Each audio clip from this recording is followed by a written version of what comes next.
Waktu itu di Komika berapa tahun lalu itu waktu kita lagi diskusi, gue bilang bagus juga nambahin awalan menurut keyakinan saya. Karena keyakinan itu dia tadi yang gue bilang itu personal, lo nggak bisa intervensi. Melekat ya.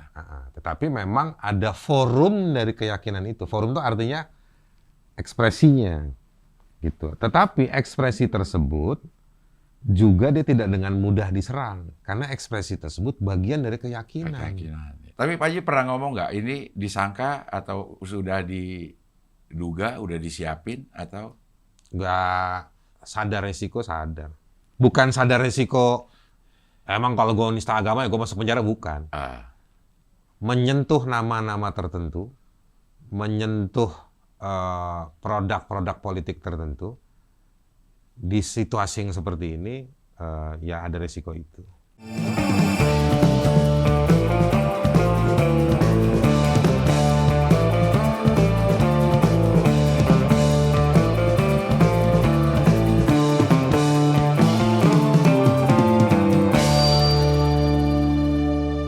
Gue hidup udah 7 presiden.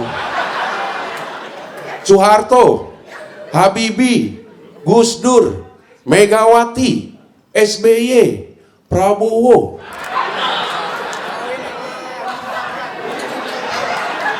Kelewatan ya Jokowi ya? Untuk telok kelewatan nggak Jokowi?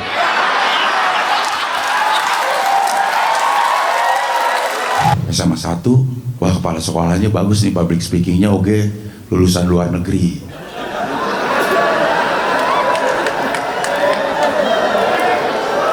Tapi gue lihat wakilnya.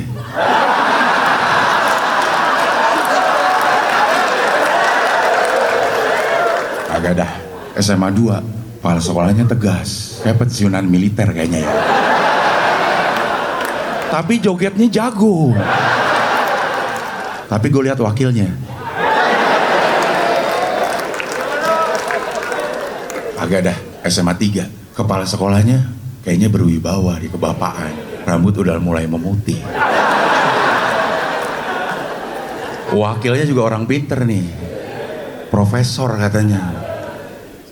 Gue pilih SMA 3. 16%.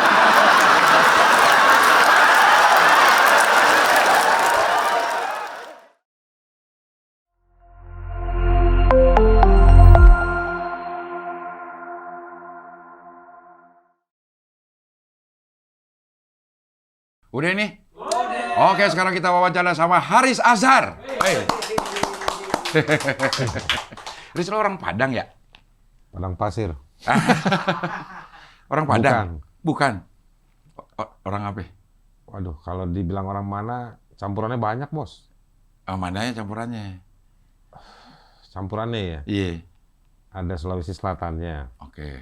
Ada Banjar Kalimantan Selatan tapi yang udah migrasi ke Jawa. Oke. Ada India Pakistan. Oke. Dulu sih sebenarnya waktu nenek moyang kita datang belum ada Pakistan. Apa namanya? India kan belum. India doang, belum kebelah ya. Kebelah. Iya. Tapi paspor kakek-kakek gue itu paspornya Inggris. Karena masih jajahannya. Iya. Jadi gue orang apa jadinya? Orang Betawi sih kalau dari omongannya. Iya, kalau Betawi, gue secara personal karena gue gede, lahir besar di Jakarta dan tinggal lama di daerah Rawamangun tuh tetanggaan Betawi semua. Oh. Jadi apal tuh ngobrol-ngobrolnya mereka gue ngerti. Gitu. Rawamangun emang ada Betawi di mananya? Ya banyak lah, namanya Jakarta dulu kan di sini Betawi semua. Di sebelah mana yang Betawi? Di kaum itu? Enggak, kalau kaum itu mereka itu keturunan Pangeran Jakarta kan? Iya, ada makam di situ. Cirebon, Banten. Iya. Nah itu mereka juga turun-temurun berapa generasi lama. Nah tapi itu orang tua kan? Iya. Sebelumnya di Rawamangun itu tetangga banyak Betawi. Di ikan-ikanan itu banyak Betawi. Oke, jalan ikan-ikanan ada. Iya. Tawes, Mas Koki, Paus. Begitu-begitu deh tuh. Jadi memang diksi-diksi lo Betawi. Iya, ngobrol informalnya Betawian. Iya. Gitu. Mirip pisangan. Nah, benar. Ya kan? Kan kalau sekolah di Rawamangun, temennya kan itu kan, Klender. Selain Klender. Rawamangun nih, Pisangan, Klender, Cipinang, Pulau Asem. Pulau Asam, Kayu Putih dah Kayu dari Putih. situ. Kayu Putih udah orang kaya tuh. Benar. Anak-anak orang Pertamina. Iya. Dulu bagian kita embat-embatin kaosnya. Iya. Ada namanya kelompoknya Kapis, Kayu Putih Selatan. Kayu Putih Selatan. Oh, tahu juga. Tahu. Iya. Papilon lo tahu nggak? Papilon pasukan. Papilon itu geng motor apa geng sepeda ya? Tapi kayaknya generasi lu tuh. Kalau gue di atas- taunya Paspip, geng sepeda. Pasukan sepeda stang pipa. Anjay namanya. Iya emang dulu kan ada perang sepeda. Iya, Sepeda pendek betul. sama anak BMX Kelapa Gading tuh. Iya, ada sepeda tinggi. Lo ikutan gituan juga? Enggak, dulu nggak punya. Lo udah Ya. mulai advokasi. Iya dulu gue latihannya orasi. Orang naik BMX dia orasi. Latihan kalau Soeharto turun. Anjay. Iya, iya. Nah iya bener tuh, geng-geng begitu tuh. Jadi gede di situ sampai kuliah kelar lo ada di situ. Kalau gede di Rawamangun itu ya dari SD ya. Ah. Dari SD sampai hari ini Sekarang juga masih tinggal di rumah. masih di Rawamangun. Oh. Jadi kalau reuni SD, SMP, itu kan dulunya mereka anak Rawamangun. Ah. Nah tinggal dikit tuh di antara kita semua yang masih tinggal Rawamangun. Ah. Yang lain kan udah pada mencar kan. SMP di mana? SMP 92. 92 perhubungan. Layur. Berarti Layur. di kuburan dong nongkrongnya lu. Iya, enggak. Kobam di kuburan berarti. Iya, iya. Gua kalau lewat kuburan lu pernah dipalak sepatu gua. Karena ada anak 36-nya juga di situ. Iya, rame situ. Ah. Situ rame kan 92 SD, sekarang ada SD. Iya. Ada TK sekarang. Ada 92, ada 36. Betul, rame situ emang. SMA juga daerah Rawamangun juga. Enggak, SMA udah swasta gua. Oh. Udah ke 36, tapi nongkrong sama anak 36. Oke. Karena sebagian mereka kan anak 92. 92. Iya, iya, iya, iya, iya. Kuliah di Trisakti. Kuliah pertama Trisakti. Beda deh tuh pergaulannya udah. Enggak juga sih. Ada juga yang kayak kita juga ada. Di Trisakti Banyak. bukannya pada kita Zaman- nyebutnya borju, bukan zaman dulu. Ah, ini mah Zaman kampus borju nih. zaman gua kuliah borju lah, agak ngelit lah ya. Ah. Swasta terbaik di Indonesia. Betul, iya. Ya kita dulu waktu kenalan sama orang kan di kampus berteman aja, tiba-tiba anaknya siapa, anaknya yang punya apa, anaknya apa, gitu-begitu. Tapi yang begajulan juga banyak, Trisakti. Trisakti. Tapi mahal bagajulannya. Enggak juga sih. Kocak-kocak sih, bervariasi juga. Tapi memang kalau dibilang borju, Ah, biaya mahal. iya. Kantinnya mahal. Ada yang nongkrong di pinggir kali. Sebenarnya nggak kali-kali banget. Iya. Amigos, anak minggir got God sedikit. sedikit. Itu yang Iya. di Kosakatanya udah bener anak dulu banget. Amigos. 90-an ya. Iya.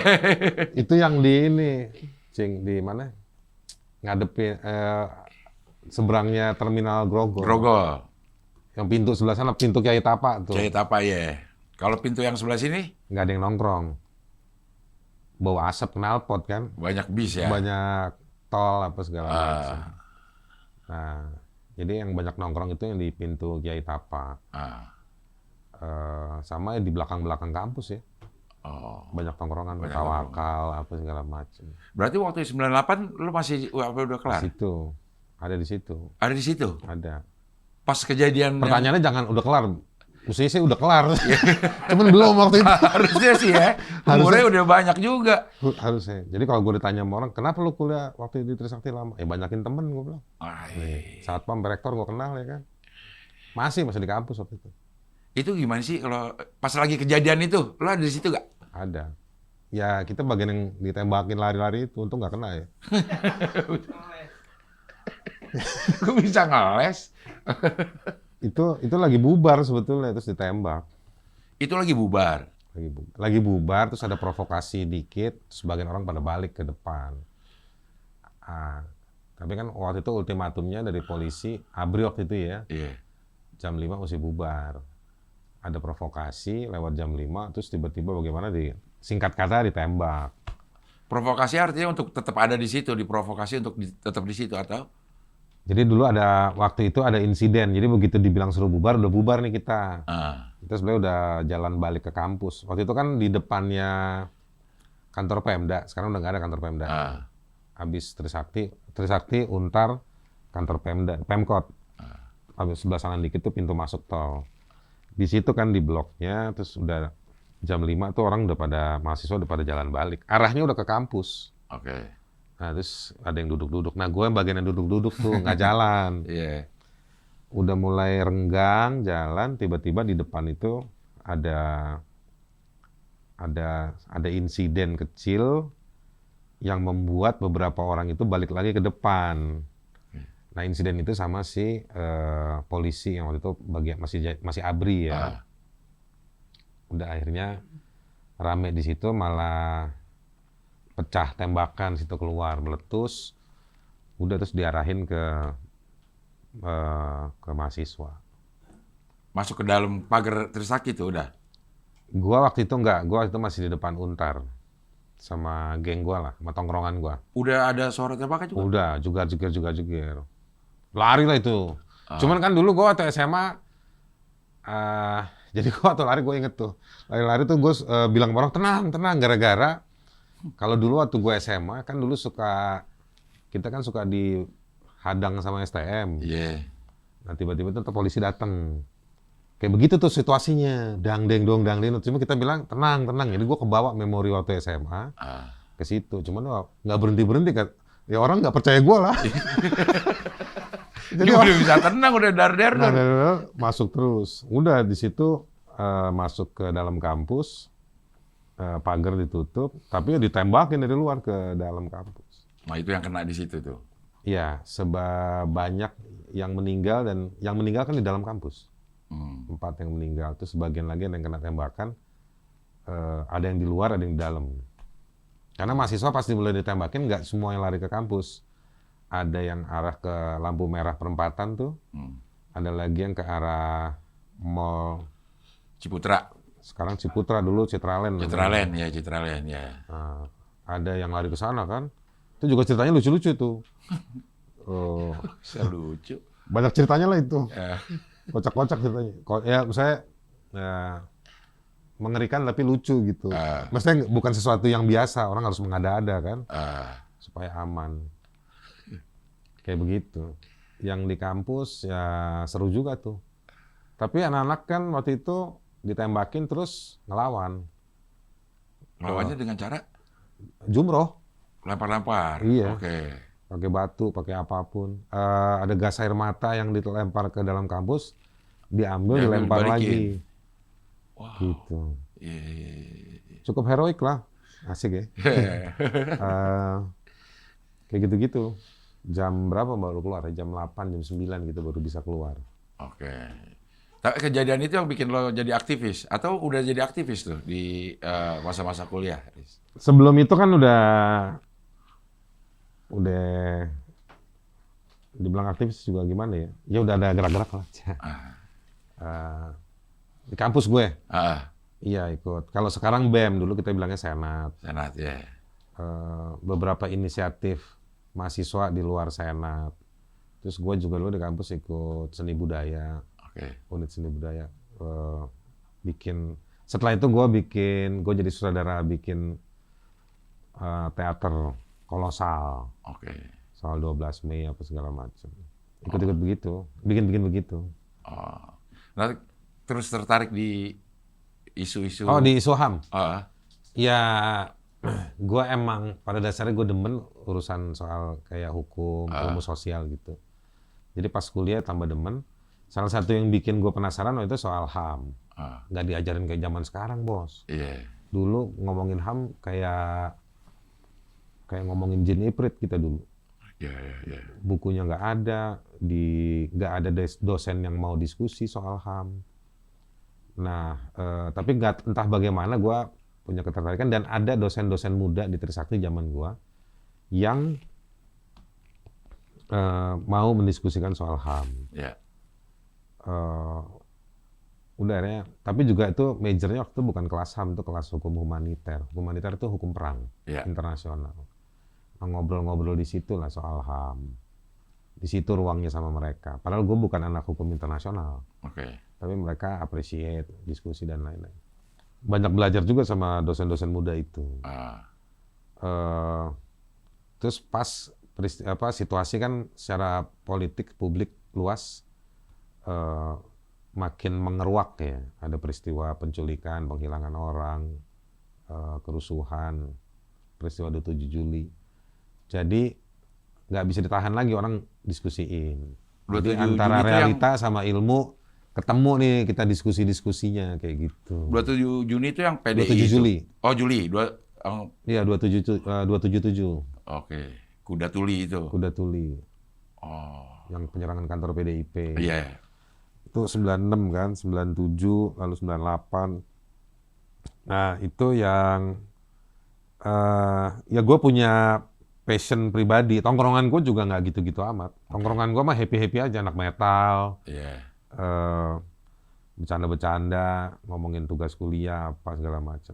Tapi gue secara pribadi gue punya passion itu. Jadi gue dulu, kadang-kadang kan pulang kuliah naik motor. Jadi gue suka pulang lewat kantor LBH. Zaman mahasiswa gue suka berhenti ngambil leaflet-leaflet mereka. Gue baca sendiri aja. Yang di Ponorogo. Yang di Ponorogo. Dari situ gue punya ketertarikan. Terus gue secara pribadi gue merasa dan gue berkeinginan gue pengen pakai ilmu gue buat untuk kepentingan banyak orang atau kelompok tertentu lah yang butuh ilmu kita. Iya. Naifnya begitu dulu, Iya. kayak begitu. Singkat kata, akhirnya bisa gabung sama Kontras. Oke. Lulus berarti S1 hukum perdata atau pidana? Kalau zaman gua itu, mulai di zaman-zaman gua itu hukum udah nggak ada terlalu banyak dibagi perdata pidana tata negara. Oke. Tapi ada, kita nyebutnya sampai sekarang masih berlaku, program kekhususan, PK. Nah kalau gua dulu, PK itu kan sebenarnya cuma antara 8 sampai 12 mata kuliah. Di Trisakti waktu itu ada 7, gua ngambil PK2. PK2 itu perdata murni. Oke. Hukum tetangga, hukum perjanjian, hukum waris, itu gue pelajarin dulu semua tuh. Gitu. Terus S2-nya baru ngambil HAM? S2 pernah kuliah S2 filsafat di UI. Habis itu S2. Lo kelarin nggak itu? Itu enggak. Karena bayar sendiri, nggak ada duit. Dan udah mulai banyak kerjaan di Kontrasnya. Oke. Jadi gua tinggalin. Tapi sebenarnya waktu itu gue tinggal nulis tesis. Tesis. Habis itu gua berapa tahun kemudian gua coba beasiswa ke Inggris khusus HAM. Oke. Itu kelar. Karena beasiswa harus kelar. Iya. Itu. Itu yang ngasih beasiswa mensyaratkan balik ke Indonesia bekerja di bidang HAM atau enggak? Mereka punya keniscayaan. Karena yang dikasih beasiswa kan orang-orang yang emang punya Ketertarikan, passion, Iya. punya skill, punya rekam jejak di bidang itu. Jadi kayaknya mereka tahu lah ya. Ya lu nggak mungkin terus jadi kerja bikin usaha montir motor gitu kagak. Iya. Ngebobok knalpot motor kagak. Gitu. Pasti balik kerja di urusan HAM. Udah tambah aktif, udah selesai dari situ. Gua merasa pas gua sekolah S2 pulang sangat improve ya. Sangat membantu. Iya, referensi kita. Waktu sekolah di luar negeri itu kan sekolah kalau S2 intensif ya. Tiap hari itu kita minimal baca 7 bab, 9 bab buat persiapan kuliah besok, tugas segala macam. Gue sih jujur kuliah waktu setahun di Inggris nggak berasa ya. Karena saking padatnya. Saking padatnya, menikmati, padat, intensif banget. Gue menikmati. Berasa banget tuh improvement. Iya. Dan memang HAM itu berlaku universal. Jadi dipelajari dimanapun, isinya itu yang dipelajari. Sebenarnya bukan textbook banget. Oke. Sebenarnya HAM itu dibilang universal karena dia sebetulnya ini bidang gue kalau ngajar nih.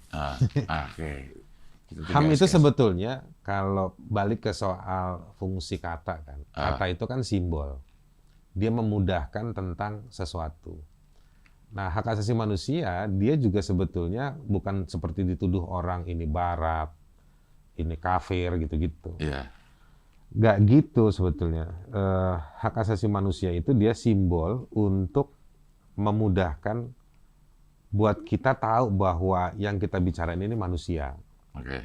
Nah, manusia itu punya sejumlah kebutuhan yang secara minimum harus dipenuhi supaya dia hidupnya jadi lebih baik. Supaya dia benar-benar dengan imajinasi kita soal manusia. Manusia itu kan kita kan nggak mau punya imajinasi atau tidak berimajinasi. Atau kalau kita tanya sama orang tua kita, mereka punya harapan anak mereka itu bukan jadi orang, mohon maaf nih, yang terlunta-lunta di pinggir jalan dengan kondisi yang tidak baik. Ya. Jadi disitulah muncul hak asasi manusia. Lewat juga bukan sebuah proses yang tidak gampang. Meskipun kalau di sejumlah agama kitab sucinya bicara soal bagaimana memperjuangkan manusia gitu ya. Tetapi teks-teks di kitab suci atau teks-teks non kitab suci yang muncul itu berangkat dari atau muncul dari beberapa peristiwa.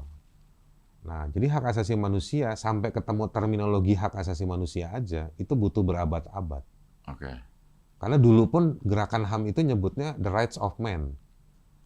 Nah, jadi kesannya yang punya hak itu cuma laki-laki. Laki-laki, oke. Dimundurin lagi ke belakang, dulu cuma laki-laki, kulit putih, kaum bangsawan. Kenapa kita bilang kulit putih? Ya karena memang yang membahasakan dan melawan itu memang di daerah-daerah Eropa. Itulah sering disebut hak asasi manusia itu muncul dari Eropa. Tapi sebetulnya perluasannya hari-hari ini udah nggak begitu. Tapi ini kan ngomong konteks sejarah. Ya. Jadi dia yang dibilang punya hak itu cuman laki-laki, sehat, bangsawan, sangat spesifik. Lama-lama orang protes, singkat kata. Kok lu doang sih yang punya hak? Emang gua nggak punya hak? Jadi lu boleh deh dikasih hak. Peristiwanya begitu kan? Ada orang miskin, nuntut, miskin terlunta-lunta, tambah banyak, kehidupan memburuk. Akhirnya semua protes, bangkit, marah, protes, akhirnya dirubah aturannya, merubah kesadaran segala macam. Akhirnya semua orang jadi punya hak. Tapi nggak cuma punya hak, tapi dia hak yang melekat karena dia manusia. Ini bukan hak tentang karena ada aturan hukum yang bilang begini, jadi lu punya hak. Ada orang bilang begini, kamu itu punya hak asasi karena ada dalam konstitusi kita. Enggak. Itu udah melekat begitu kita lahir. Kalau satu negara bubar, kan nggak ada yang abadi, bos. Iya. Kalau satu negara bubar, atau negaranya nggak bubar tapi konstitusinya diganti, apa boleh seorang Haris Azhar datang ke rumahnya Cing Abdel, minjem kupingnya, gua pinjem ya, buat kalung. Karena gua besok mau manggung nih, ya kan, death metal. Ada kuping ininya, leontin kuping. Misalnya gitu, kan nggak bisa gitu, karena ada namanya konstitusi dalam hak asasi namanya konstitusi rasa sakit. Ada pasal tentang martabat.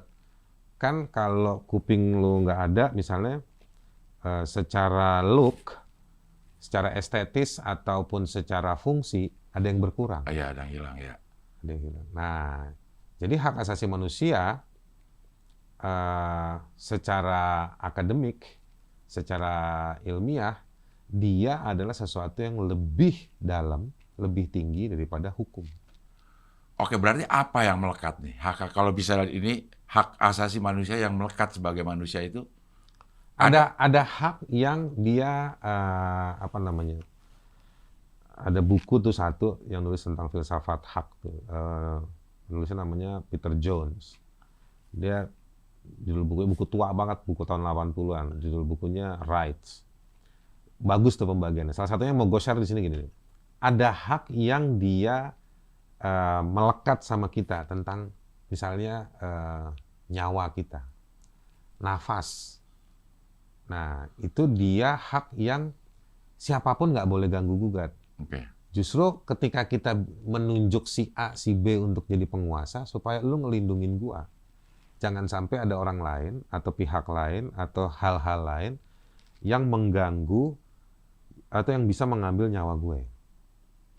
Ini bukan bicara soal ngelawan Tuhan. Ya. Tuhan lu jangan cabut nyawanya dia, bukan begitu. Ini dalam konteks Manusia sosial, ya. muamalahnya Muamalah, nih, oke. ini muamalahnya nih. Iya. Kalau bahasanya Mama Dede nih. Iya, muamalah benar. Ya. Muamalah. Nah, itu konteks seperti itu. Nah, kalau bahasa anak tongkrongan titip nasib ya. Iya. Nah, gitu. Nah, itu itu tugasnya dia menjaga. Kalau ada yang ganggu, kita si yang dikasih tugas itu, si negara ini, organisasi negara harus melindungi kita. Nah, itu. Ada lagi hak yang memang harus dimasak sama negara, diberikan ke kita. Oke. Misalnya. Misalnya soal hak ekonomi sosial, menciptakan lapangan pekerjaan, menciptakan peluang orang untuk bekerja. Nah, gitu. Kan ada orang suka pidato tuh. Ya kan, negara sudah berbuat ini, kamunya yang males. Iya. Ya, lu berbuat begini, bikin regulasi begini, kerjaannya lu kasih sama keluarga lu. Nah, yang dibilang nepotisme, ya kan? Tapi padahal si warga ini udah sehat, udah siap, udah sekolah, ya kan? Tapi lapangan pekerjaan nggak ada. Nah, negara harus menciptakan lapangan pekerjaan, menciptakan peluang orang untuk bisa berusaha.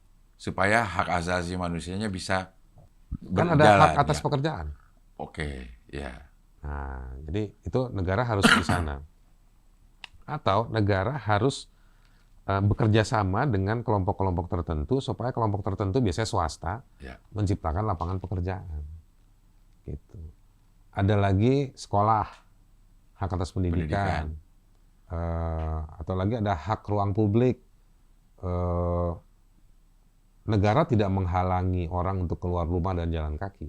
Tapi negara dengan kelebihannya patut untuk bikin daerah pedestrian untuk jalan kaki. Jalan kaki. Menuju pasar, ada kendaraan, jalan kaki, dan lain. Memudahkan. Jadi ada banyak hal yang ada hak yang memang dia melekat. Dia sifatnya udah, ada di dalam sini. Tadi selain nyawa, ya, anggota tubuh, lalu kapasitas berkeyakinan yang Panji bilang, menurut keyakinan saya. Nah, itu ada di sini, hati, Pak. Nah, ada lagi yang kebebasan berpikir, gitu. Nah, itu dia personal banget. Jadi pikiran nggak bisa dituntut? Nggak boleh. Bagaimana? Siapa yang bisa tahu? Gitu. Kalau gue sekarang ngobrol sama lu, tapi gue berpikir bahwa lu sebetulnya adalah kaktus. Jadi banyak nyimpen air dong, iya. Iya, misalnya kayak gitu. Itu di alam pikir gue. Ya kan? Atau kita alam pikir ini penting, Pak, karena dari situ dia terkait dengan academic freedom, kebebasan dalam dunia akademik. Dari situ juga dia punya kebebasan berpikir, berekspresi, berbicara. Nah, jadi ada satu kesatuan tadi itu, ada kerumitan. Kalau mau lebih tegasnya, hubungi para dokter lah. Bagaimana proses biologis itu saling terkait. Nah, tapi intinya ada hal-hal tersebut yang dia nggak boleh diganggu-gugat. Nah, ada lagi hak itu adalah untuk mendapatkan perlindungan ketika yang tadi kita secara personal tadi itu terancam, diganggu. Ya. Termasuk kita dapat perlindungan jika hak-hak yang disediakan oleh negara dan pihak non-negara yang membantu negara untuk mengadakan itu, terus mau diganggu, kita mesti dilindungi lagi. Nah, terus kita mesti disediakan akses. Bukan cuma disediakan, tapi akses. Misalnya gini nih, ada rumah sakit, negara bikin rumah sakit, ada obat murah, atau ada obat yang bagus, negara bikin, atau swasta bikin, negara memfasilitasi supaya perusahaan itu bisa jalan. Tapi orang nggak punya duit, tapi orang nggak punya jalanan menuju ke rumah sakit. Kan ada yang nggak adil nih kita nih sekarang sama orang misalnya di sejumlah kabupaten di NTT atau di Papua. Kita bayar BPJS dengan harga yang sama, tapi seorang Haris Ashar atau Cing Abdel, kalau dia dengkulnya pusing, otaknya di dengkul sih. Bisa dengkulnya pusing. Dia ke rumah sakit cuma butuh waktu 10-15 menit. Iya. Karena banyak udah. Karena ada fasilitas jalan, terus ada kendaraan banyak.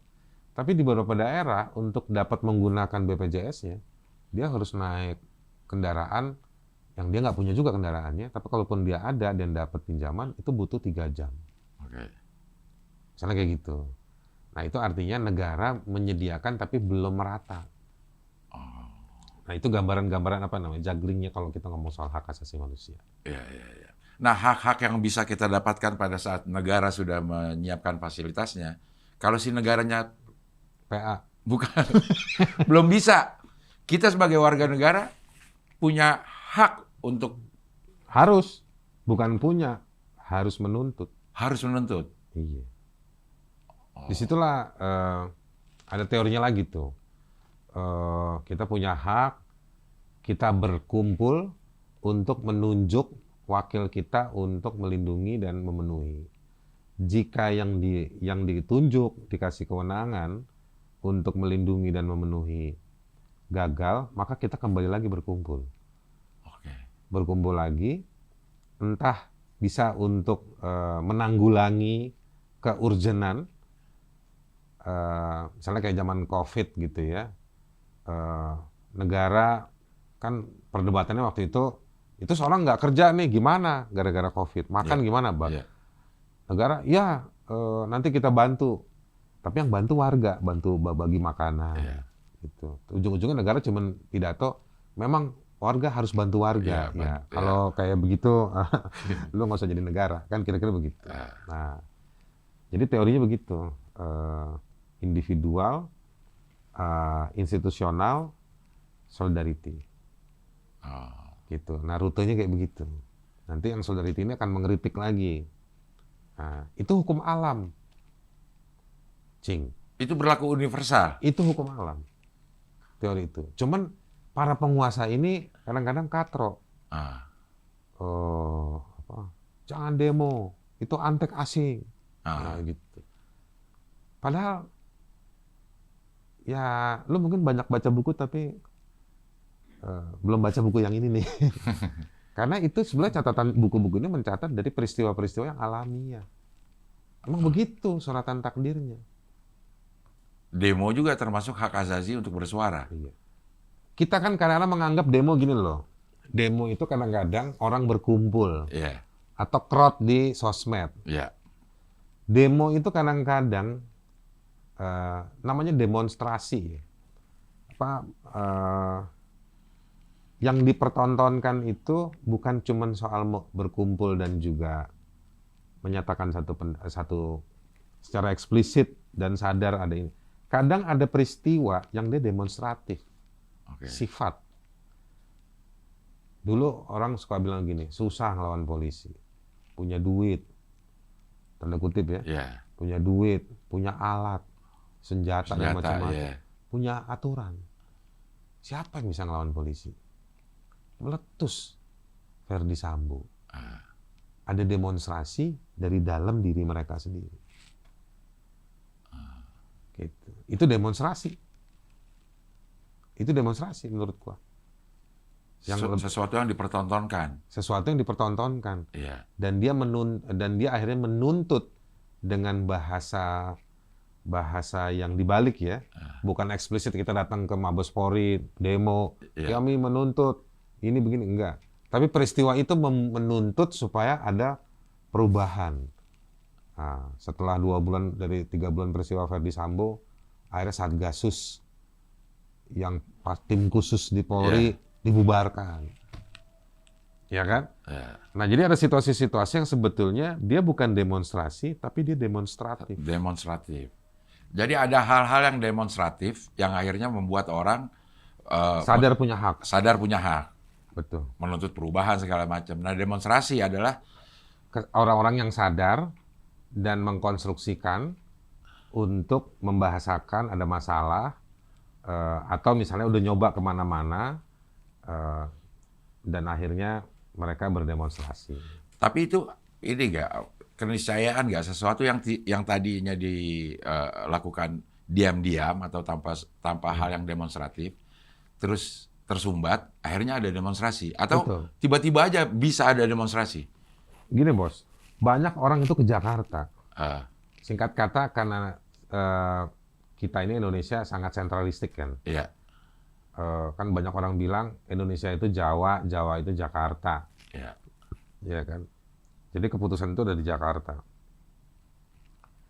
banyak orang ke Jakarta itu karena pusat perintah yang bisa ngintervensi itu ada di sini. Ada Jakarta ya. Maka banyak orang-orang yang haknya nggak dia bisa dapat di daerah, dia sampai harus ke Jakarta. Gua itu orang yang beberapa kali bukan 1-2 kali lah ya, cukup punya banyak pengalaman, ikut serta dalam kegiatan bagaimana supaya mereka bisa ke Jakarta. Fisiknya atau suaranya sampai Jakarta? Fisiknya, Fisiknya, oke. suara lebih sering lagi gua. Oke. Bantu teman-teman di daerah Iya. tentang ini tentang itu, urusan di Jakarta, menyuarakan di Jakarta. Tapi juga sampai fisiknya orang datang. Makanya dulu waktu ada perdebatan Ahok bikin larangan ya, aturan mengatur ada yang dilarang, ada yang dibolehkan di tempat dan waktu tertentu, bahkan volume. Salah satu argumentasinya begini, Ahok waktu itu kritik gua dan banyak teman, dia jangan cuma ngeliat problem Jakarta sama dirinya. Dia mesti sadar bahwa dia gubernur di Jakarta yang di situ ada presiden, ada puluhan menteri, ada banyak turunan-turunan kekuasaan di sana. Nah, jadi orang ke Jakarta itu kenapa? Karena di daerah terjadi peristiwa, di daerah nggak aman. Ya. Di daerah itu mereka sudah coba A, coba C, coba B. Baik yang di daerah maupun dari daerah nyuratin, minta tolong teman di Jakarta, kuasa hukumnya untuk ada diurus begini. Nggak didengar. Jadi jangan selalu melihat bahwa demonstrasi itu baru peristiwa 1-2 menit lalu terus tiba-tiba demonstrasi. Ada peristiwa yang kayak gitu, kemarahan kayak gitu ada. Iya. Tapi harus dilihat akumulasi itu. Nah, itu yang kemudian sering terjadi. Kan kadang suka diadu domba atau dibenturkan dengan situasi mengganggu hak asasinya orang yang mau pergi kerja. Iya. Nah, di situ tadi yang poin tadi gue bilang, individu berkumpul untuk membangun institusi, tapi ketika institusi gagal dia bersolidaritas. Nah, kita sebagai warga harus juga paham, nggak bisa ego bahwa gue mau kerja, iya lu mau kerja. Tapi kan juga yang dibilang sebagai nation ya, Ya. sebagai bangsa. Ada buku bagus tuh ya, Imagine Community tuh ya, Ben Anderson kalau nggak salah nulis. Itu kan dia bilang bagaimana berbagi rasa. Bagaimana lu yang di sini bisa ngerasain orang yang 7 provinsi berjarak sama lu. Iya. Nah, jadi demonstrasi itu ada dalam situasi-situasi kayak begitu. Kayak banyak yang bilang kan, misalnya buruh lagi demonstrasi, terus ada beberapa kaum pekerja yang ngerasa jadi telat segala macam. Banyak yang Iya. bilang sebenarnya yang tuntutan demo Hak itu lu hak juga dan akan berguna berdampak buat juga. lu. Bagi orang yang tadi ngoceh-ngoceh itu. Iya. Sebos-bosnya orang, dia tetap buruh. Selama masih kerja. Selama lu masih kerja. Iya. Selama Iya, lu iya, bukan, istilahnya kalau dalam hukum, selama lu bukan BO-nya, bukan beneficiary owner-nya. Ah, Selama lu cuman dapat gaji, lu juga, mungkin lu lebih dari gaji, tapi kan itu kan soal, apa namanya, bonus-bonus dari apa yang lu kerjakan. iya. Atau nyolong-nyolongnya lu dengan jabatan lu. Iya. Tapi kan lu bukan bos-bos di bank misalnya yang ada di Sudirman, atau perusahaan-perusahaan yang gede-gede itu. Ah, Bos dalam konstruksi manajemen. Tapi bukan ownernya. jadi statusnya ya buruh. Buruh. Itu namanya kerah putih. Oh, buruh kerah putih. Iya. Yang diatur juga peraturannya sama yang sedang dituntut ini untuk diperbaiki gitu misalnya. Dalam beberapa hal sebenarnya bukan langsung ke mereka. Oke. Tapi kan begini logiknya nih. Yang orang kadang-kadang dalam dunia yang sangat pragmatis nggak mau tahu. Kalau buruh dapat bayaran yang bagus, kan buruh ini bukan nuntut minta beli rumah di Menteng. Iya. Cuman dia ini dalam ukuran-ukuran kebutuhan pokoknya itu minta peningkatan dari harga-harga kebutuhan pokok. Kalau buruhnya sehat, produksi kerja di tempat itu kan jadi sehat. Oke. Ya kan? Perusahaan sehat, gaji Perusahaan bisa sehat. naik. Misalnya gini nih, gimana kualitas seperti apa yang lu harapkan dari para pekerja yang udah kelelahan dan capek karena lu paksa lembur, misalnya gua kasih contoh yang Iya. ekstrim. Nggak mungkin dia menghasilkan sesuatu yang Optimal. optimal. Iya, iya. Nah, jadi itu simulasinya kayak begitu, Cing Abdel. Iya, iya, iya. Jadi gue mau balik HAM yang lo sebutin tadi ya. Iya. Kita punya hak untuk melindungi diri sendiri, Iya. nyawa kita, dan negara juga harus hadir di situ untuk melindungi kalau kita Betul. Nah, kalau Itu yang tujuannya negara. tujuan negara itu, Iya. Bukan tujuannya bikin board of peace. wow, Iya kan? 17 triliun lagi. Ya. Iya. Coba Nah, lo kalau beliin, kita- beliin cendol, dapat berapa gelas? Ini kelelep ini semua nih. Kalau kita sangkut pautin nih sama orang yang melakukan pidana, apakah hak asasi manusianya terhadap melekatnya nyawa di diri dia itu masih ada atau hilang? Ada dong. Orang yang melakukan tindak pidana juga punya HAM. Misalnya kayak kemarin deh, yang jambret, dia kan Ini lagi melakukan tindak pidana, Iya, terus eksesnya akhirnya nyawa dia hilang. betul. Nah itu bisa nuntut memang benar, secara aturan. Si keluarganya penjamret. Ah, Iya bisa. Itu yang kan kadang-kadang yang beratnya kita jadi pengacara juga begitu. Kita belain orang bersalah. Yang diduga, ditersangkakan, dan didakwa bersalah. Terus orang marah-marah tuh. Nggak usah dibelain orang kayak gitu. Kan begini. Jangan sampai fungsinya lawyer juga nih. Dia ngejambret tapi dituduh membunuh. Oke. Oke.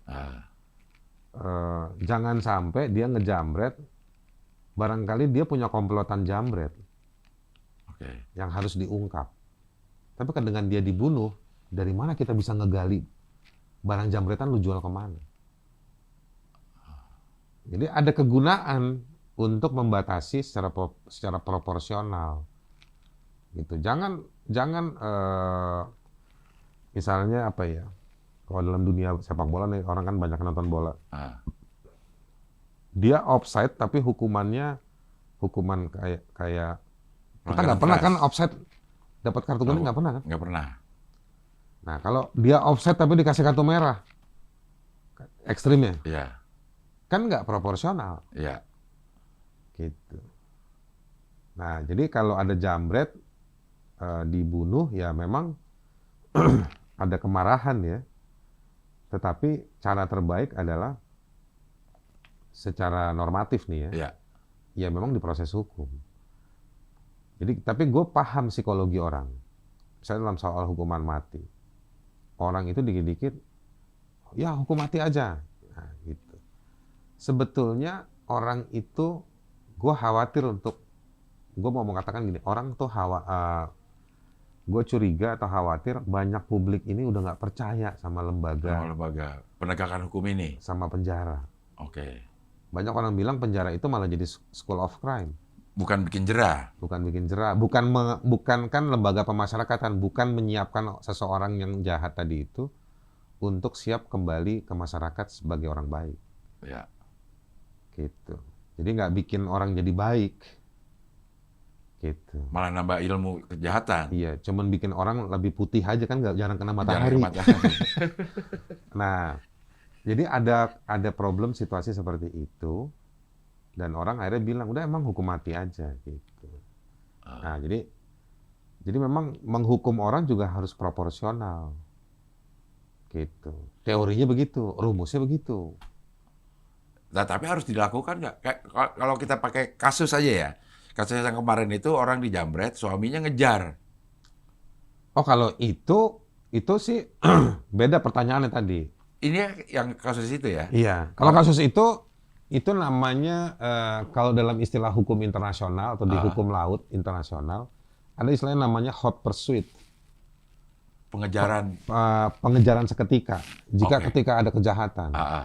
Karena kalau ada kejahatan itu secara moral setiap orang secara tidak berlebihan dan sesuai kapasitasnya harus berkontribusi menghentikan. Oke. Kalau dalam Islam menurut Mama Dede, Mempertahankan harta gua itu wajib. jadi gue penafsir Mama Dede nih. Iya. Karena lu kan mantan lu papa Dede. Papa Dede ya. Papa Tibob gue ya. Kan tegakkan kebenaran selama engkau bisa. Kalau engkau nggak bisa, ya kan tegakkan kebenaran pakai tangan lo. Kalau Pakai lo punya tangan lo. kuasa. Kalau lu punya kekuasaan, lu bisa. Ya, Kekuasaan itu bukan sekedar kekuasaan sebagai presiden, Iya, perdana menteri. bukan kekuasaan formil Tapi, lah ya. tapi lu fisik lu bisa. Oke, Kuat gitu segala macam. Kalau lu nggak bisa, ya kan dengan mulut. dengan mulut. Ngomongin, nasihatin. Nasihatin. Mulut itu kalau ditafsir bisa kita kembangkan sebagai kode lah, simbol-simbol untuk bagaimana mengajak kebaikan. Kalau nggak bisa kan pakai hati. Hati. Nah, jadi ada ruang itu di dalam hukum sosial itu seperti itu. Oke. Jadi sebetulnya mencegah supaya kejahatan tidak terjadi. Kalaupun dia sampai terjadi, ini babakannya ya, Ya, harus dihentikan atau harus dipulihkan. Misalnya kerugian harta yang diambil segala macam. Tapi kalau ngejer sampai nyebur-nyebur got segala macam itu nggak usah juga. oh, Apalagi sampai ngilangin nyawanya orang. Nah, tetapi ketika nyawanya orang hilang, si jambret itu, ya itu nggak seketika juga orang yang ngejar itu harus disalahkan. Atau bisa disalahkan. Karena harus dilihat konteks paket peristiwanya. Gitu. Karena nggak cuma soal barang, Pak. Ini kan kadang-kadang soal harga diri. Iya. Apalagi istrinya yang dijamret segala macam. Ada lagi soal secara psikologis, kekagetan secara psikologis. Itu semua dalam ilmu pidana, hukum pidana dikalkulasi. Jadi kalau ada polisi terus langsung mau mempidanakan dia, iya. ya nggak begitu kali bos, kira-kira gitu kan. Wow. Karena sejak itu jadi banyak tuh, apa namanya, konten-konten di sosial media ya. Ada yang habis ketahuan selingkuh, habis itu diarak, digebukin. Nah, yang ketahuan selingkuh jadi nuntut. Nggak apa-apa, tuntut aja. Tetapi selingkuhnya kan juga harus diproses. Diproses. Gitu. Jadi kalau Nggak bisa dia menuntut hal tersebut sebelum dia sebelum ada pertanggungjawaban yang patut terhadap tindakan awal. tindakan awal dulu kelarin harusnya. Kelarin dulu. Jadi nggak bisa. Di Indonesia banyak. Ya Indonesia, bos. Iya. Ya kan? Tindakan awalnya, prime cost-nya itu, penyebab utamanya itu, nggak diurus, dia ambil yang remeh-temehnya. Pas dicek ternyata, oh ini dia orang punya pengaruh, dia punya uang, gitu. Ya, berarti pencemaran nama baik itu harus Ungkap dulu. diungkap dulu. Iya. Apakah benar nggak yang dia omongin nih? Kalau benar, bukan pencemaran nama baik. Semua tesisnya begitu. Karena itu kalau ada pencemaran nama baik, ada penghinaan. Iya. Ya kan? Maka materinya harus dibungkap dulu. Ini yang lagi rame nih ya. Cuma sebagai contoh aja. Ijazah palsu. Itu nggak bisa dibilang pencemaran nama baik. Ijazahnya dulu dibuktikan Dibuktikan dulu. bahwa itu bukan palsu. Itu Baru bukan itu palsu. jadi pencemaran. Betul. Belum tentu juga itu pencemaran. Kalau di situ ada gap, ketiadaan informasi. Oke. Ada putusan Mahkamah Konstitusi yang bilang bahwa nggak serta-merta sesuatu itu bisa membangun image buruk ke masyarakat. Jadi kita nih dianggap melakukan penghinaan, pencemaran nama baik. Salah satu unsur pentingnya kan menyebar di publik. Iya, iya. Publik itu menurut MK sekarang itu sudah dilengkapi dengan kecanggihan teknologi yang bisa memeriksa. Jadi sesuatu yang dianggap, ya kan, kita bisa debat ya, Iya. apakah itu pencemaran nama baik atau enggak, apakah itu penghinaan atau enggak. Itu enggak, salah satu ada broken, karena brokennya itu publik belum tentu menganggap bahwa ngebeli bahwa orang itu sebagai pencemar. Pencemar. Iya. Gitu. Itu kerennya putusan MK tuh. Oke. 2 tahun lalu lah, 3 tahun lalu, 2 tahun lalu. Nah, jadi, Cing.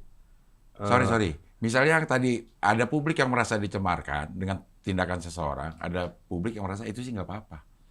Iya. Nah, itu perbandingannya Itu nggak bisa di voting. Nah, siapa yang menafsirkan? Ternyata lebih banyak yang Nggak bisa. Nggak bisa. Nah, Ada hal-hal tertentu dalam hukum yang itu secara etik dia harus tetap dibela meskipun 99,99% penduduk di lokasi tersebut mendukung kesalahan tersebut. Kesalahan persepsi tersebut. Secara etik tetap harus dibela. Oh. Jadi nggak kayak voting ya, nggak kayak Nggak bisa voting. lebih banyak ini Nggak lebih bisa. lebih banyak yang dukung nih atau ini Iya. lebih banyak yang Nggak kontra bisa. gitu. Nggak bisa. Karena ada dalam hukum itu kan ada yang dia levelnya nih terbukti, tapi juga terbukti plus dengan faktual. Ada lagi terbukti faktual, tapi juga sebetulnya mengandung nilai. Yaitu tugasnya negara mempertahankan itu. Meskipun dia dikepung pengadilannya, atau misalnya kantor pejabat publiknya dikepung. Karena bahaya, Pak. Kalau si penjahat bisa bayar orang, kalau si penjahat itu bisa membius orang, Iya. ya kan? Sebagai pendukungnya untuk ngepung, Ya. terus harus menyerah pada kepungan tersebut. Ya, ya, ya. Nah, jadi harus ada buktinya, harus evidence based, factual based, ya kan, dan truth based. Truth itu nggak cuma faktual, tapi ada nilai soal di situ.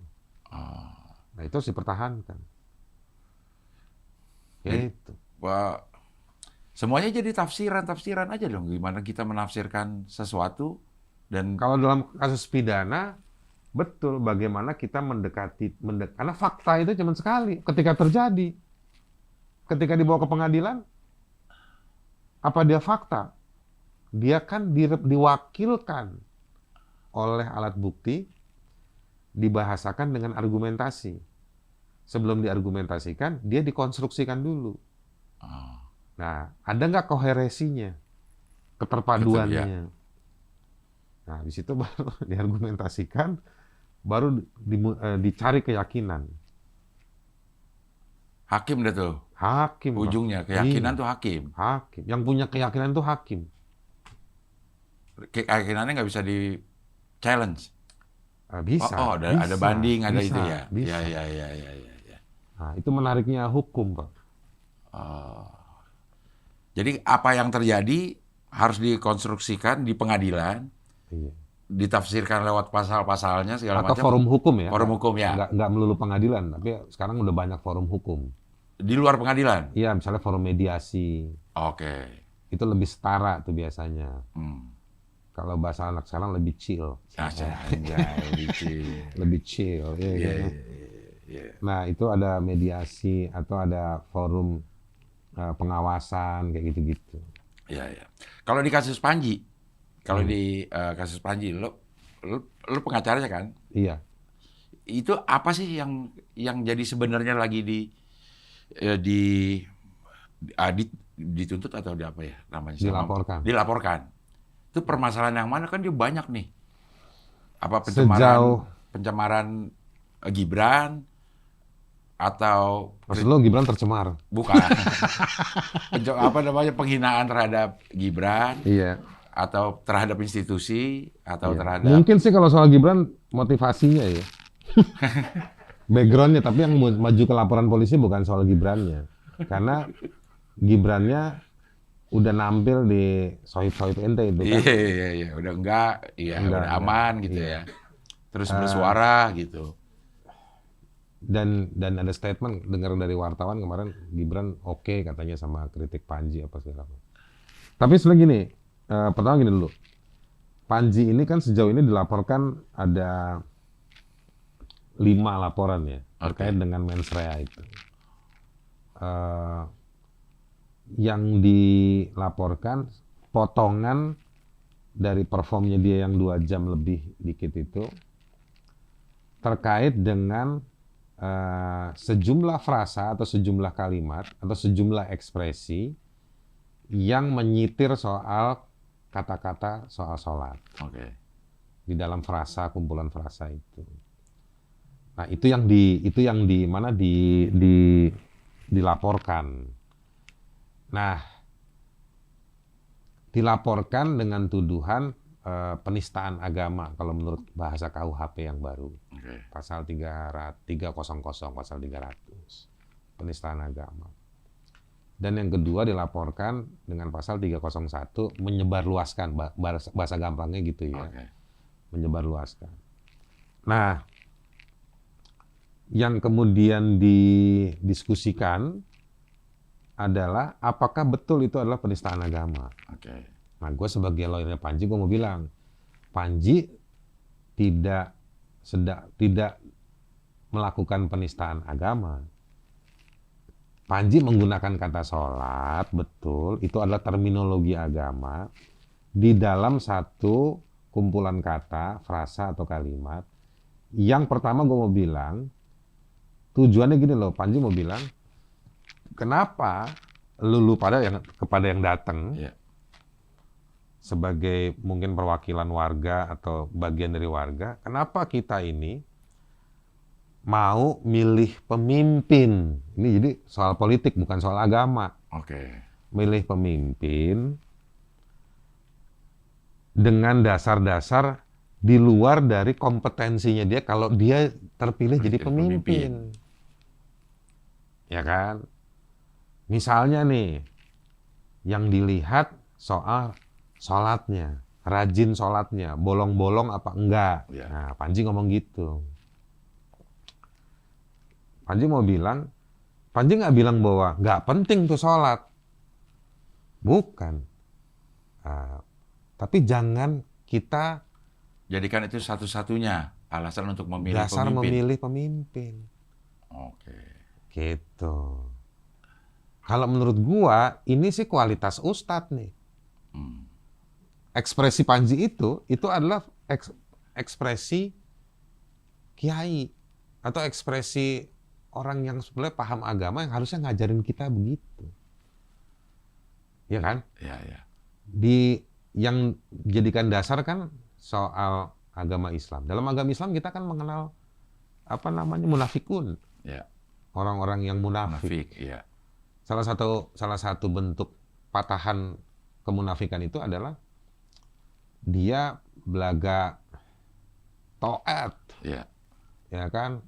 Tapi sebetulnya dia ada bahkan ekspresinya itu dalam agama orang-orang yang tidak khusyuk dalam sholatnya, misalnya kayak gitu. Oke. Itu konsep itu dikenal kan kayak gitu. Nah, tapi Panji ngambil soal konteks dia melihat ritual fisik, menyajikan itu dan terus orang percaya atau beli argumentasi itu. Nah, jadi sebetulnya kenapa Panji, gue juga setuju dengan Panji juga setuju dengan gue. Yuk kita ketemu, dialog dulu sama orang yang ngelaporin itu. Udah belum? Belum. Itu yang memfasilitasi negara nggak untuk mediasi kayak gitu harusnya? Bisa, karena sekarang sudah dilaporkan ke polisi. Eh, Polisi sebetulnya bisa, gue nggak bilang wajib ya. ya. Polisi sebetulnya punya kesempatan ya, kesempatan yang kira-kira apa enaknya, fardu ain udah ya. Ya. Udah di lu nih barang nih, lu lah ngontak mereka, lu yang punya kontaknya kan kira-kira begitu. Nah, gue juga sampein itu ke pejabat penyidik ya, gue sampein itu. Yuk kita dialog, jangan-jangan salah kaprah. Nah, kita kemui juga Panji sangat clear, sangat jernih menyampaikan ke pejabat MUI waktu itu, mengatakan bahwa dia terbuka untuk dialog, menjelaskan.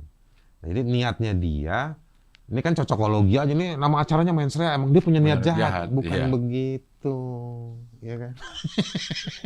Emang namanya sih. Iya. Mestinya apa mensana in corpore sano, Iya, ya kan? olahraga dong. Nah, Jadi mensrea. sehat. Nah, jadi jangan cocokologi.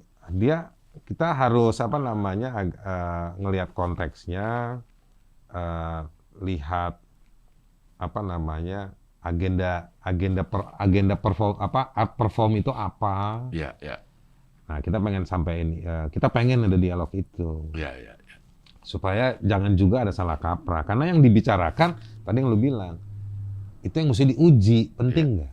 Banyak kan kampanye-kampanye politik tuh, kampanye-kampanye politik yang memunculkan sisi-sisi agama. Ya. Berkunjung ke tempat spot-spot yang basis agamanya kuat. Ya itu secara antropologi politik, artinya praktek politik yang ada yang khas di tempat-tempat tersebut memang penting untuk paham soal agama. Dan gue yakin juga penting juga cari pemimpin yang secara otentik, genuine, berilmu, tahu soal agama. Taat lah gitu ya. Yang benar. Tapi bukan menjadikan agama sebagai tameng kedekatan dengan si Pemilih lah para misalnya. pemilih. Itu yang kurang lebih gua menafsirkan Panji itu seperti itu. Gitu. Nah, sepengalaman lo ya, Riz, dengan kasus yang seperti ini, kalau ketemu Panji dengan para pelapornya, sebenarnya bisa ngerti nggak atau selesai nggak ini? Sebenarnya dalam kasus seperti ini jarang Jarang gimana? yang mau duduk dialog karena motifnya politis. Termasuk Panji nih? Gua kasih contoh nih ya. Ya.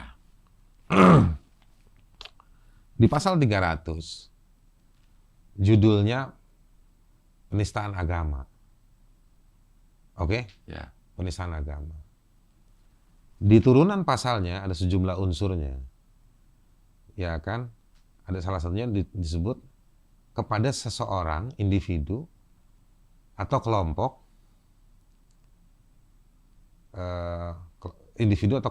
tertentu. Pertanyaannya sekarang, boleh nggak seorang Cing Abdel atau apa ukurannya seorang Cing Abdel merepresentasikan si agama? Karena gue pemeluknya. Oke. Ada berapa miliar orang Islam di dunia? Tapi kenapa harus lu? Kita bisa mendalami, kira-kira tambahin lagi dong. 2 lagi syarat kenapa harus lu. Nah, salah satu bentuk inisiatif positif datang ke MUI. Karena MUI itu, ya ada orang yang belakangan suka, ada orang deketin gua. Kenapa ke MUI, Bang? Ya habis ke MU jauh, gua ke MUI aja. Gua Tambahin I1 deket. Iya. kalau tambahin I1, naik Jaklingko nyampe. Sampai, iya. Kalau ke MU harus jauh ya. Nah, jadi bercandanya begitu. Tapi MUI dia beranggotakan sejumlah puluh organisasi Islam, ya kan? Dia punya legitimasi yuridis yang bagus. Secara kapasitas dia banyak ahli-ahli di sana. Jadi Panji datang ke sana. Nah, kita nih sekarang lagi follow up, mungkin berapa hari ke depan lagi, dikit hari lagi kita masukin secara tertulis. Nah, sekaligus Panji nyampein pengen dialog. Oke. Termasuk kemarin Panji dinasihatin, oke. Di MUI. Di MUI. Oke. Gitu ya kan. Paling enggak konteksnya kan begini MUI nih, kalau jika engkau bukan seorang muslim, frasa kami nasihatinnya gimana gitu. Tapi jika kamu seorang muslim, yuk mungkin nasihatinnya nanti gimana gitu. Jadi maksud gua ada proses-proses yang sebenarnya sangat baik sekali yang bisa dilakukan daripada buru-buru lapor polisi. Maksudnya karena ini lo menyangka ada hal politis di mananya? Gue belum bisa, ini bukan karena forum lu ini gue nggak mau bercerita, tapi kita sedang kumpulkan sejumlah informasi terkait dengan hal-hal serupa. Hal-hal serupa di orang-orang yang melaporkan. Atau kelompok-kelompok yang bikin laporan ke polisi itu. Mereka bukan newcomer. Terafiliasi dengan sesuatu gitu. Belum sampai di situ. Kita curiga sejauh ini ada secara imajinatif. Itu kalau gue sebutin hal-hal tertentu, kita secara imajinatif kita mau bilang oh mereka terafiliasi. Si ini sama ini, si ini segala macam. Tapi mereka secara informatif, artinya informasinya ada di banyak tempat yang bisa diakses oleh publik. Mereka yang melaporkan ini adalah orang-orang atau kelompok yang memang punya track record melaporkan si A, si B, si C, si D di waktu-waktu yang lampau terkait dengan hal-hal seperti ini. Gitu. Kalau lo ngumpulin kayak gitu, kayak istilah bener gak sih kayak kill the messenger gak sih?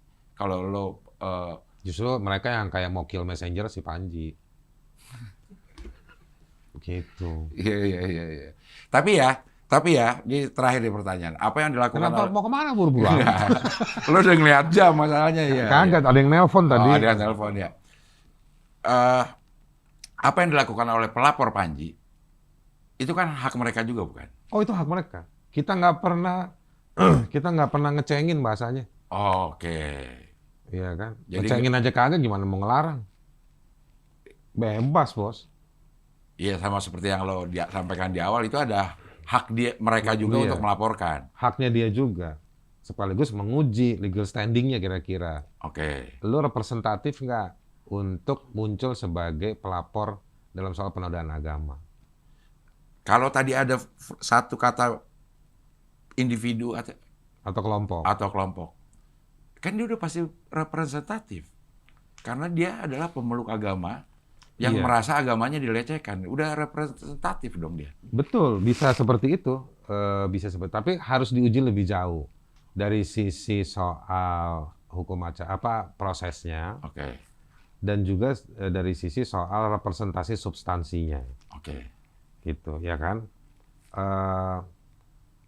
Gue cukup sangat menghargai misalnya pernyataan dari FPI. FPI pakai dalil, tapi nggak mau lapor polisi. Bukan nggak mau, dia tidak ada pernyataan akan lapor polisi. Tertulis tuh. Ya. Nah, itu keren tuh menurut gua, tertulis. Bagus tuh. Itu ciri-ciri peradaban, tertulis, argumentasi. Tadi sedang melakukan itu. Kalau lo punya kuasa, lo pakai tangan. Kalau enggak, omongan. Nah, itu Omongan. sedang dilakukan ya. Iya. Nah, tapi singkatnya gue bilang FPI tidak lapor polisi. Iya. Nah, tapi FPI menempuh cara yang non formal, meskipun Panji belum tentu mau atau nggak setuju, kita nggak tahu ya, Ya. nggak ada respon khusus soal itu. Yang FPI bilang meminta Panji untuk kalau nggak salah minta maaf dan bertobat. Oke. Oke. Mungkin kalau bertobat nggak perlu pakai megafon kan? Iya. Bisa juga dia istighfar tiap hari atau jam-jam tertentu. Itu urusannya dia pribadi gitu. Tapi yang gua mau sampaikan, FPI nggak dilalah langsung lapor polisi dalam kasus Panji.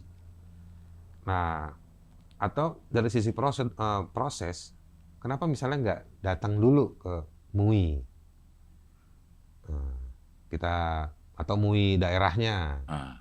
dialogkan dulu, gitu. Kenapa tiba-tiba harus ke polisi langsung? Gitu. Bahwa dia punya hak, oke. Tapi ada cara lain juga yang kira-kira, yuk kita klarifikasi nih sebetulnya maksud lo apa? Jangan-jangan maksudnya Panji bagus buat gue. Jangan-jangan bagus nih buat umat. Iya. Kira-kira gitu. Tapi Panji akan menunggu aja nih, ada apa namanya tabayun dilakukan atau Enggak, kita kan ke MUI. ya kan ke MUI ya. Kenapa nggak langsung ke? Mudah-mudahan MUI nanti bisa ngundang rame-rame ngumpul. Oke, maksud gua kenapa nggak langsung aja ke orang yang melaporkan? Kalau memang udah ada mau tabayun gitu, kenapa? Kita harus kan ke juga MUI? nggak ngerti ya, apa kita datang langsung nanti diterima, Oke, waktunya cocok apa enggak, iya iya iya. bajunya salah lagi, ya kan? Takutnya kan jadi kayak gitu. Nah, pernah gua ketemu sebagai kuasa hukumnya Panji, ketemu dengan salah satu pelapor di TV, Oke, gitu. Si TV bilang, ya udah kalau sama nih ngobrolnya kayak lu begini nih. iya. Bisa ngobrol kan bisa. Yaudah nanti abis ini dioper nomor telepon, nggak dioper-oper sampai sekarang. Si orang tersebut. Gua nggak dapet nomor teleponnya. Ah. Kalaupun dapet ya paling kan gua ping. Iya. P, ya, P, gua BlackBerry P. kalau ping mah ya jadul. P, ya Iya. kan? P Gitu, info P. lokasi. Gitu. Kalau diajak sama pelapor untuk ketemu di luar proses. Ketemu kita, ketemu. Oh mau. Ketemu. Janganlah kita persulit yang gini-gini. Kita perlu dialog lah. Ah. Lu ntar gua ajak. Gua bisa bilang ke Panji, Cing Abdel bawa. Iya kan? Iya, iya, iya. Menurut feeling sebagai orang yang sudah berkecimpung lama untuk hal yang seperti ini kansnya berapa persen akan kelar di luar pengadilan lah? Prediksi atau harapan? prediksi, kalau harapan pasti banyak. Kalau prediksi masih 50-50 gue. Kalau dari kasusnya, gue melihat bahwa ini broken, nggak sempurna. Nggak sempurna. Tapi dari sisi non-hukumnya, dorongan untuk ini jalan terus cukup terasa. Dari pihak sana? Dari Iya. pihak, bukan dari pihak Panji dorongan itu? Iya, dari pihak yang menginisiasi laporan ini semua. Kalau dari pihak Panji pengennya kelar? Panji pengennya dia tidak akan berhenti berkarya. Oke. Dan dia pengen untuk urusannya dia ingin dialog. Kalian kan nih orang-orang yang jago jago bicara kan? Iya. Lu Panji ini menurut gua orang-orang yang jago bicara, punya referensi kalau bicara. Kekuatan kalian tuh dialog. Oke. Makanya kalian ini pendukungnya banyak. Karena kalian merepresentasikan argumentasi banyak orang. Iya. Nah, Panji tuh pengen terus berkarya dan dia pengen dialog untuk urusan laporan soal mensrea. Dan dia ini gue kasih analoginya ya. Dia datang lebih cepat dari Amerika untuk merespon situasi ini. Artinya kalau memang harus sampai ke jalur A, jalur B, ya dijalanin. Tapi dia pengen rasional semua proses ini. Rasional dan setara. Kita dialog. Karena clear dari dia dan juga clear dari banyak orang, Panji nggak melakukan penodaan. Tapi barang siapa orang yang menuduh dia melakukan penodaan, yuk kita dialog. Ada kan tuh orang dari Amerika bikin video emang ngehina. Kalau itu sih ya gabut kali ya. Iya. Jadi kita bilang gitu aja dah. Dia Tapi jawab, udah di mapping nggak segala macam skenario? itu tadi yang gue bilang skenario. Skenario perjalanan Iya kasus ini. udah seru kok. Ini bisa seru, menarik, gitu. Ini bahkan bisa jadi mensrea kedua. Ini proses ini akan begini Panji, lu ini kan sebenarnya agendanya, lu kan nih antek-antek pendidikan semua kan. Antek lagi. Lu orang ini kan sebetulnya misinya bikin awareness, bikin kesadaran publik secara asik. Iya. Kan kayak gitu. Proses ini buat Panji, dan ini akan nyeret lu juga, akan nyeret banyak stand up comedian yang lain juga, untuk mengedukasi. Pasti kan jadi pembelajaran kan? Iya. Kayak si Ben tuh gue lihat tuh yang pembukaannya Panji tuh diundang Ben Danio, ya. di TV. Kocak sih dia. Jadi kayak situasi ini kayak pelajaran buat dia, tapi responnya juga lucu-lucu juga gitu. Iya, iya. Tapi ini buat edukasi buat kalian. Ini new culture lagi, tantangan buat mempertahankan culture ini kan lagi berkembang. Dan ini akan jadi satu art perform juga, Ya, proses ya. ini. Kalau misalnya diteruskan sampai ke pengadilan. Iya, iya. Tapi ini ya, kalau gue secara pribadi, gue merasakannya bahwa ini juga jadi pelajaran buat para komika. Kadang-kadang komika itu kan memang menyuarakan keresahannya. Iya. Menyuarakan keresahannya. Mungkin belum ada tujuan untuk mengedukasi. Cuman dia resah aja gitu. Iya, kadang-kadang ngecengin emaknya. Iya. Nah, ternyata keresahannya itu punya dampak ke banyak orang ya. Dan itu harus disadari supaya, setuju gak sih? Supaya memang lebih Ya, hati-hati. tapi nggak bisa hitam putih, bos. Susah juga kita. Gue sih bukan stand up comedian ya. Iya. Tapi gue gue mau bilangnya gue juga belajar lah ya soal dalam ilmu sosial tuh ada namanya realitas sosial. Ada kajian tentang realitas sosial. Ada lagi soal kajian sosiologis gitu ya. Itu kan sebetulnya membahasakan peristiwa-peristiwa yang nggak pernah direncanakan. Oke. Nah, kalian ini kan seolah-olah omongan lu barusan gue merasanya kayaknya lu gak usah ngomong gitu lah, nanti malah begini. Loh, tapi historisitas prosesnya selama ini membuat kita sampai situasi ini. Oke. Boleh lah ada yang ngomong dalam rangka juga supaya bisa bisa ngatur dampaknya supaya jangan apa. Ya. Gitu. Neraka itu ada. Pasti. dalam keyakinan apa religius gitu Iya. ya kan. Tapi kan dia mau dilihat sebagai sebuah ancaman, sebuah kehati-hatian, atau dia bagian dari supaya kita bisa menyusun manajemen iman Oke. supaya kita nggak kena dampak itu misalnya kayak gitu-gitu. Ah. Ya artinya kita sebagai komika juga harus aware sama hal-hal yang seperti itu. Iya, kalian nih orang pintar semua. Kalian baca realita sosial, ya kan? Kalian kan kayak peneliti-peneliti yang nulis jurnal banyak-banyak itu loh. Ah. Tapi kalian menyajikannya tidak linear, gitu. Nah, jadi ya kombinasi-kombinasi yang kalian lakukan kan itu berotak, Oke. gitu. Jadi ya seru. Ini proses ini seru sebetulnya. Sekali lagi Panji apa namanya buka jalan buat kita semua, buat kalian Betul. untuk menyusun kembali atau memperkaya epistemenya itu apa ya, ilmu praktek dari stand up comedian itu, gitu. Bisa jadi ya udah makanya lu jangan kayak Panji biar nggak ribet. Bisa-bisa nih bos ya, ini bencana buat yang seneng Panji dilaporin. Karena Ya kalau ini prosesnya diterusin kalian kan otentik, ya, punya rekam jejak. ya, Ini bukan cuman kalian banyak pendukungnya. Kalian kan begini kan bukan karena kecelakaan. Kalian kan ini mengulang-ulang. Ini kan culture ya. Culture itu kan dia terbangun karena ada keberulangan. ya. Gitu. Yang dia secara personal dia udah jadi habitus di setiap ini orang-orangnya. Ya. Terus dia punya dampak crowd lebih besar, membesar, bisa diterapkan, ya kan? Jadi kalian ini sebetulnya sesuatu yang dia apa namanya punya pilar yang banyak. Ada pilar publiknya, ada keilmuannya, ada teorinya, ada continuity. Continuity itu kalian tuh ngikutin berita. Ya. Sampai ikut demo waktu itu, orasi lu ya? Iya, dikit doang sih. Lo orasi karena kritis apa karena tua? Duluan.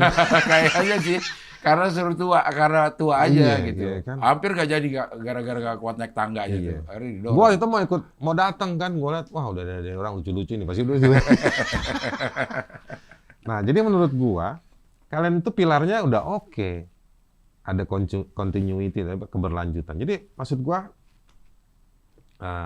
akan siap menghadapi laporan tadi. Nah, Panji tidak menaruh negatif laporan tersebut. Oke. Sebagai orang seniman, sebagai apa namanya orang kreatif ya. Orang kreatif itu kan kayak politisi penganut teori konflik. Setiap ancaman adalah peluang. Peluang, ya. Nah, dia melihat ini sebagai sebuah peluang. Makanya dia pakai kata dialog. Dan dialog itu sah, bukan cuma sah. Dia justified dalam demokrasi. Ketika ditolak, maka makin menunjukkan ada motivasi politis. Oh. Panji pernah ngomong nggak bahwa Ngehe juga tuh Panji. Iya. Pasang jebakannya bagus dia gitu. Tapi Panji pernah ngomong nggak ini disangka atau sudah diduga, udah disiapin atau? Nggak ngelihat, dia kan gaul juga sama kita-kita ya. Ya. Waktu gua hampir di penjara kan dia juga udah siapin nasi Padang. Nah, orang kayak dia sadar resiko, sadar. Bukan sadar resiko, emang kalau gua nista agama ya gua masuk penjara, bukan. Menyentuh nama-nama tertentu, menyentuh produk-produk politik tertentu, di situasi yang seperti ini, ya ada resiko itu. Cuman ini Indonesia bos. Yeah. Kadang-kadang yang lu ngomong Nirvana, ya kan? Tahu dikasih lagunya Iron Maiden. Nggak nyambung jadinya. Slow kan? Yeah. Seattle ini kan? Tiba-tiba British man, ya kan? Gaya speed metal Iron Maiden. Kaget ya gitu. Nah, jadi nggak mungkin sih apa namanya Dave Grohl-nya yang respon. Tiba-tiba Apalagi Kurt Cobain udah meninggal. Kurt Cobain udah meninggal. Iya. Gak bisa respon dia. Dulu ada judulnya tuh waktu gue di kuliah lagi di kampus. Agak kaget kita baca berita. Kita udah tahu Kurt Cobain meninggal, tapi kita baca di majalah tulisannya Kurt cobain mati. Wih, sempat bingung. Cobain dikit dong, karena nyobain. Berarti dia balik lagi dong Iya, hidup. baru nyobain mati doang. Iya. Karena Kurt Cobain mati. Iya. Nggak penting ya. Iya, tapi ger lah itu. Kurt cobain mati. Begitu Nanti cobain pas tadi poin keterusan. tadi itu ditambahin emoticon lah. Iya. Kayak gitu, Bos. Ini gue pengen nanya nih, yang membuat Panji yakinnya bahwa kalau dia ngomong menurut keyakinan saya, itu jadi tidak bisa dituntut atau dipidanakan. Itu siapa? Lu tanya Panji lah. Ya siapa tahu konsultasi sama lu. Oh iya, emang gue pernah. Kita dulu pernah kayak ada coaching-coachingan lah di Komika waktu itu. Salah satu poin yang gue bilang, yang dikutip sama dia ya. Iya. Iya, memang gue bilang bahwa penting ya public speakers kayak dia dengan profesinya lu gitu, gue juga punya rujukan, punya imbuhan, kalau imbuhan tuh kata ya, tapi kayak ada, kalau dalam ilmu logika tuh kita sebutnya preposisi lah, posisi awal. Nah, berangkatnya dari mana? Nah, beberapa hal itu menurut penelitian saya, menurut keyakinan saya, menurut pendapat saya, keyakinan saya itu mirip, menurut penelitian saya, pengalaman saya, itu awalan-awalan yang bagus. Nah, waktu itu di Komika, berapa tahun lalu itu waktu kita lagi diskusi, gue bilang bagus juga nambahin awalan menurut keyakinan saya. Karena keyakinan itu, dia tadi yang gue bilang itu. Personal, lo nggak bisa intervensi. Melekat ya. Tetapi memang ada forum dari keyakinan itu. Forum itu artinya ekspresinya. Gitu. Tetapi ekspresi tersebut juga dia tidak dengan mudah diserang. Karena ekspresi tersebut bagian dari keyakinan. Keyakinan, ya. Nah, ekspresi ada batasnya. Dalam hak asasi manusia yang dianggap sebagai pencederaan. Tidak boleh ekspresi dipakai untuk kejahatan perang, untuk genosida. Jadi ekspresi tidak boleh dipakai untuk menghalangi hak lain. Jadi kalau di bahasa hukum internasional itu ada satu konvensi hak sipil dan politik, ada satu pasalnya tuh yang bilang bahwa tidak boleh hak yang ada di dalam konvensi ini digunakan untuk meniadakan hak yang lain. Kayak kebebasanmu dibatasi oleh kebebasan orang lain. Betul. Gitu. Gua punya kebebasan, namanya kebebasan untuk bergerak. Ya. Tapi gua kan nggak boleh bebas bergerak masuk ke rumahnya Cing Abdel. Ya. Karena Cing Abdel punya hak yang lain, namanya hak atas properti. Gitu. Jadi itu namanya conflicting rights, hak yang berbenturan. Di setelah makanya butuh negara. Tetapi yang berbenturan itu kan bisa dicegah, bisa dibatasi dalam situasi tertentu. Nah, kebebasan berekspresi bukan hak yang mutlak. Dia boleh ditunda, bukan ditiadakan. Hanya ditunda? Hanya ditunda. Karena ada hak orang lain. Atau bahkan ada haknya dia. Di dalam diri kita ini juga ada konflik hak. Misalnya? Misalnya?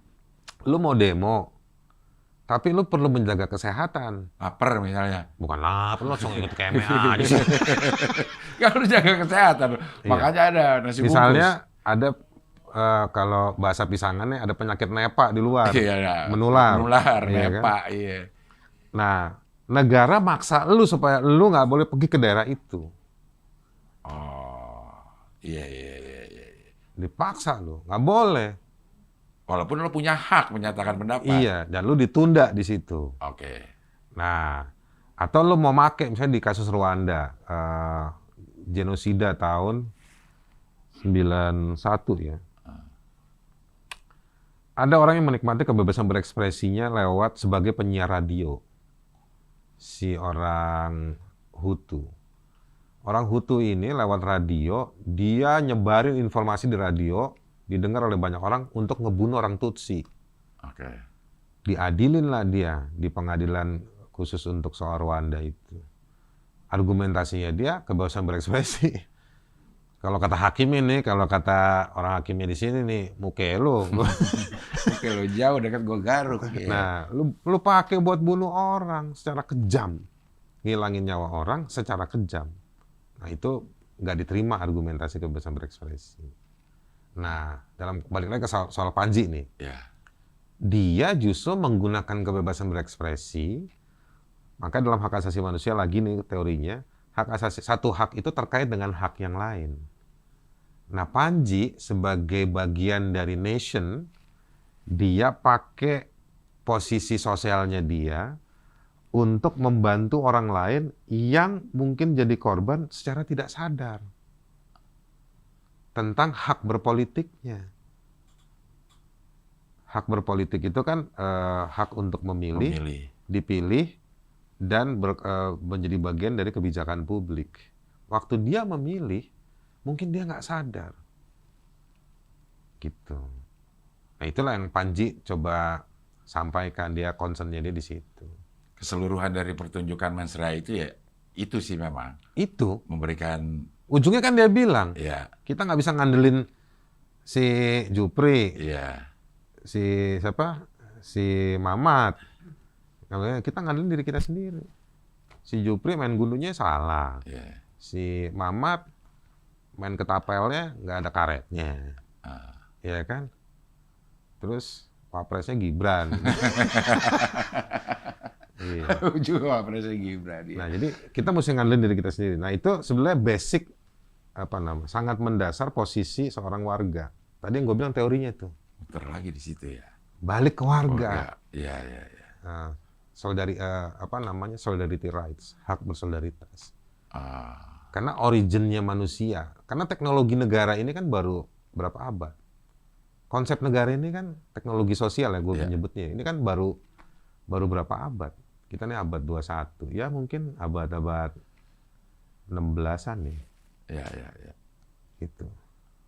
Kayak gitu. Mungkin gue salah ya. Tapi mungkin ini bukan sesuatu yang origin dengan munculnya manusia. Gitu. Jadi ada teknologinya untuk bernegara. Iya, Ilmunya berkembang. ada ilmunya. Iya. Ada ilmunya. Dan berkembang terus. Gitu. Standar etik juga berubah. Karena ada kebutuhan yang berubah. Banyak faktornya lah, Bos. Jadi dinamis. Etika itu juga akan jadi dinamis. Satu saat, sesuatu yang tidak beretika, biasa aja bisa gitu.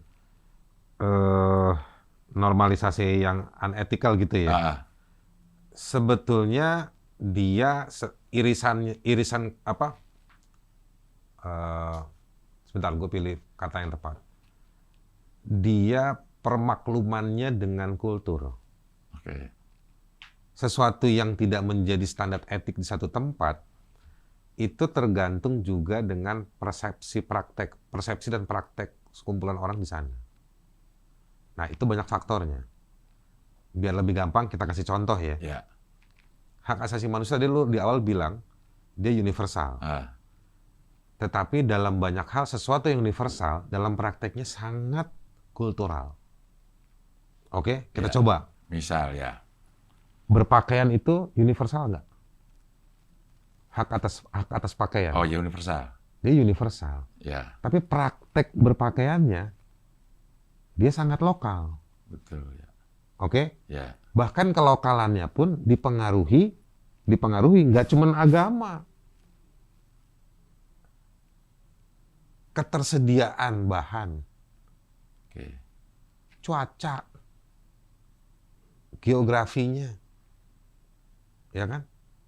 Ada kalanya orang Norway itu pakaiannya minim, tapi ada kalanya dia lebih tertutup daripada orang Saudi Arabia. Karena lagi dingin. Karena lagi dingin. Nah, jadi etik itu juga dia bukan sesuatu barang mati.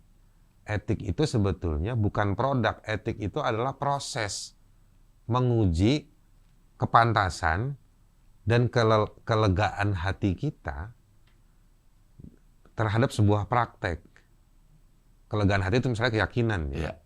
Nah, misalnya kalau dalam Islam, gue nggak berani ngomongin agama lain gitu ya. Iya. Dalam Islam itu kan fikih juga ada fikih. Ada mazhab-mazhabnya. Maksudnya gini, fikih itu atau aturan hukumnya itu dalam Islam itu juga dilihat situasinya. Iya. Ya kan, makanya ada dihitung fikihnya itu gimana sih. Gitu. Kalau dibilang bahwa laki-laki 2 bagian dalam soal waris, Iya. perempuan 1, ya ada situasi, dalam situasi itu benar, tetapi nggak cuman itu kan. Ada asobahnya, ada apa segala macam mesti dilihat. Jadi ada banyak faktor. Nah, balik ke soal poin etik. Jadi soal etik itu juga dia dilengkapi lah ya, supaya nggak terlalu kontroversial, dilengkapi dengan satu kultur. Ada perdebatan lagi, contoh dikit lagi nih, FGM, female genital mutilations. Orang yang Sunat maksudnya? sunat perempuan. Oke, ya. Di beberapa kajian terakhir ini selalu ngutipnya bahan riset antropologis dari Afrika, di satu kelompok orang di Afrika. Itu ada perdebatan antara lawyer-lawyer HAM yang sangat etikal bilang, wah itu nggak boleh, nggak membuktikan bahwa itu sehat atau enggak, itu malah menyakiti dan lain-lain. Kelompok antropologi yang mendampingi masyarakat adat di tribe-tribe yang sangat kecil itu, yang ngebelain, ya itu memang caranya begitu. Tapi dalam prakteknya, bos, di kajian-kajian itu kalau kita baca, ada yang sekedar doang, tanda kutip, untuk menggugurkan ritualnya. Ya kan, menggugurkan ritualnya. Nah, sementara yang di sini nudingnya udah kejauhan. Nah, jadi perdebatan soal tuduhan soal unethical itu sebetulnya perlu dilihat dalam praktek kulturalnya tadi itu. Jadi sebenarnya makanya dialog tuh penting ya. Segala sesuatu itu khas. Kalau ada Profesor Ham ya di Amerika yang bilang gini nih. Every human is a novel. Setiap manusia itu seperti seperti buku cerita. Jadi lu jangan samain si A sama si B sekedar begitu. Ada latar belakangnya. Kalau dalam kasus Panji balik lagi nih. Ada atau enggak niat jahat. Bukan lu beli judulnya. Masa lu mau bikin kejahatan lu pakai buat judul sih, bos? Ya. Gak masuk logiknya. Ya. Gak masuk logik. Jadi lihat latar belakangnya, lihat historisnya. Siapa Panji? Panji adalah stand up comedian yang memang ada di isu politik, hukum, sosial, ya kan? Lalu lihat produknya 2 jam, jangan cuma 2 menit. Udah gitu 2 menit potongan video yang kita nggak tahu sumbernya dari mana. Ya. Dia ke Senayan kagak nonton waktu itu, ya kan? Kok lapor polisi, ya kan? Kalau dia nontonnya di Netflix, kenapa nggak Ambil utuhnya. ambil Netflixnya? Tapi boleh nggak dia ngambil Netflixnya? Nggak boleh. Dia pakai potongan video lain. Jadi ini sebenarnya udah industri kriminalisasi juga. Ada konsultannya juga. Wah, ada konsultannya juga. Oke, Haris, terima kasih. Makasih. Sudah hadir sini. Udah layak dapat nasi kotak lagi. Iya. Tercerahkan ini kita semua tuh. Yon, dengerin Yon. Iya. Sehat-sehat selalu. Sama-sama. Ya, mudah-mudahan semuanya sesuai dengan rencana. Wawacanda ya. Iya. Wakanda. Wah, Wakanda nomor. Ya, Oke. Oke lah kalau gitu sampai ketemu lagi di wawancara dengan tamu berikutnya.